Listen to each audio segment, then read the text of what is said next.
नमस्कार जय जगन्नाथ आपण मानकु आज वीडियो को स्वागत। आज आसतु जाना हस्ततंत्र बा हैंडलूम विषय चलतु हस्ततंत्र और हैंडलूम किसी फटो देखा वीडियो देखा यापर आलोचना करवा।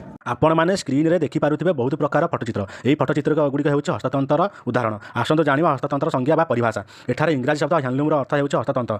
हस्ततंत्र माने एक काठ फ्रेम यंत्र बा बाउंस फ्रेम यंत्र जहाँ द्वारा सूता सुधा छक्की बा जाल परि छंदी इलेक्ट्रिक बा करेन्ट व्यवहार न करी हाथ गोड़ साहाय्य व्यवहार उपयोगी हेउथिबा वस्त्र तैयारी यंत्र को हस्ततंत्र कुआଯାଏ। ଏହି हस्ततंत्र विभिन्न प्रकार जेपरी टेबुल बा मेज हस्ततंत्र बाउंस बा बंब हस्ततंत्र पोता हस्ततंत्र फ्रेम हस्ततंत्र जाकड़ हस्ततंत्र यहीपरि आहुरी अनेक भागरे विभक्ति कराଯାଇଛି।